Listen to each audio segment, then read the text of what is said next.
మన తెలుగులో ఒక సామెత ఉందబ్బా, ఏంటది?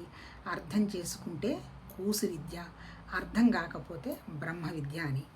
నేను ఏదో ప్రాక్టీస్కి వచ్చిన కొత్తల్లో ఒక సీనియర్ కౌన్సిల్ దగ్గరికి వెళ్తే ఆయన ఒక మాట అన్నాడు. ఏందమ్మా, అందరూ ఈ పుస్తకాలు చూసి తెగ భయపడిపోతారు, ఈ పుస్తకాల్లో ఏముందని చాలామందికి తెలియదు. ఏంటది? పుస్తకం తీసుకొని ఆబ్జెక్ట్ చదువుకొని డెఫినేషన్ పార్ట్ కనుక చదువుకుంటే పుస్తకం అంతా అర్థమైపోతుంది. లా అంటే ఏముంది, జస్ట్ కామన్ సెన్సే కదా అని చెప్పేవాడు. నిజంగా నాకు ఇప్పుడు అది ఆ పదాలకి ఇప్పటికి 100% నాకు అర్థం అనిపిస్తుంది. మీరు ఏ పుస్తకం అన్నా తీసుకోండి, ఏదన్నా అర్థం చూడండి, ఒక్కసారి ప్రిన్సిపుల్ అర్థమైతే అది జస్ట్ కూసు విద్య, అందులో ఏం లేదు.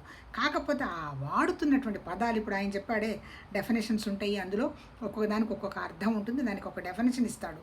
ఇప్పుడు మనకి కూడా ఏంటి, ఏ పుస్తకం చదువుకుంటున్నా, ఏ విషయం అర్థం చేసుకుంటున్నా మనకు అర్థం కాని పదాలు ఉంటాయి కదా, ఆ పదాన్ని అర్థం చేసుకుంటే ఆ పదానికనంగా ఈజీగా చదువుకుంటూ పోవచ్చు. ఆ పదాలు అర్థం కాలేదనుకో, బ్రహ్మ విద్య కాదు, అంటే బ్రహ్మ విద్య అయిపోతుంది. ఏంటి? ఆత్మ ఆత్మ అంటుంటాడు. ఏంటి ఆత్మ? అసలు ఆత్మ అంటే ఏంటి? ఆత్మ అంటే ఏమీ లేదబ్బా, ఎంతసేపు చెప్పినా ఆత్మ అంటే నేను అనేటువంటి ఒక జ్ఞానం. అన్నీ నాకేగా తెలుస్తున్నాయి, నా జ్ఞానమే కదా. కంటికి కనపడేవన్నీ ఏంటి? పదార్థాలు. ఆ పదార్థాలను ఏమన్నాడు? ప్రకృతి అన్నాడు. ఈ నేను అనేటువంటి జ్ఞానాలు ఎన్ని ఉంటాయి? ఒకటే ఉంటుంది, అంతే కదా. ఈ బోలెడు జ్ఞానాలు ఉన్నాయి, లోపల ఉన్నది ఒకటే జ్ఞానం. మరి ప్రకృతిలు ఎన్ని ఉంటాయి? మన కంటికి కనపడుతున్న పదార్థాలు ఎన్ని ఉంటాయి?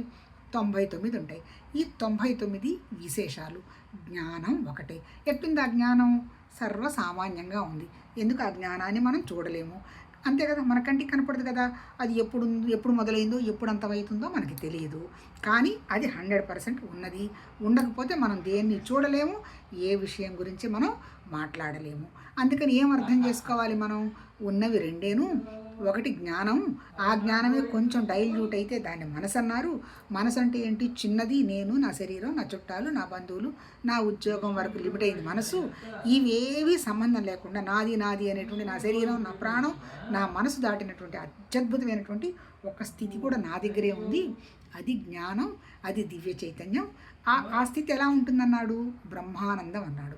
ఏంటి బ్రహ్మానందం అంటే? మనం చాలా వాడుకుంటుంటాం కదా, ఆనందం అండి, బ్లిస్ అండి, జాయ్ అండి అంటుంటారు. ఏంటి బ్లిస్? ఒక మిరపకాయ బజ్జీ ఇష్టంగా తిన్నాము, ఇంద్రియాలకు ఆనందం కలిగింది, అది ప్లెజరు. అలా కాకుండా దేంతో సంబంధం లేకుండా పుస్తకమో చదివాం, ఏదైనా విషయం అర్థం చేసుకున్నాం, అది ఆనందం. ఇవేవి సంబంధం లేకుండా మనసు ప్రశాంతంగా అద్భుతంగా ఉన్నది, అది బ్రహ్మానందం. బ్రహ్మానందం అంటే ఈ శరీరానికి సంబంధించినటువంటి విషయాలని జీరో చేసుకోవటం, శూన్యం. ఆ శూన్యమే బ్రహ్మానందం.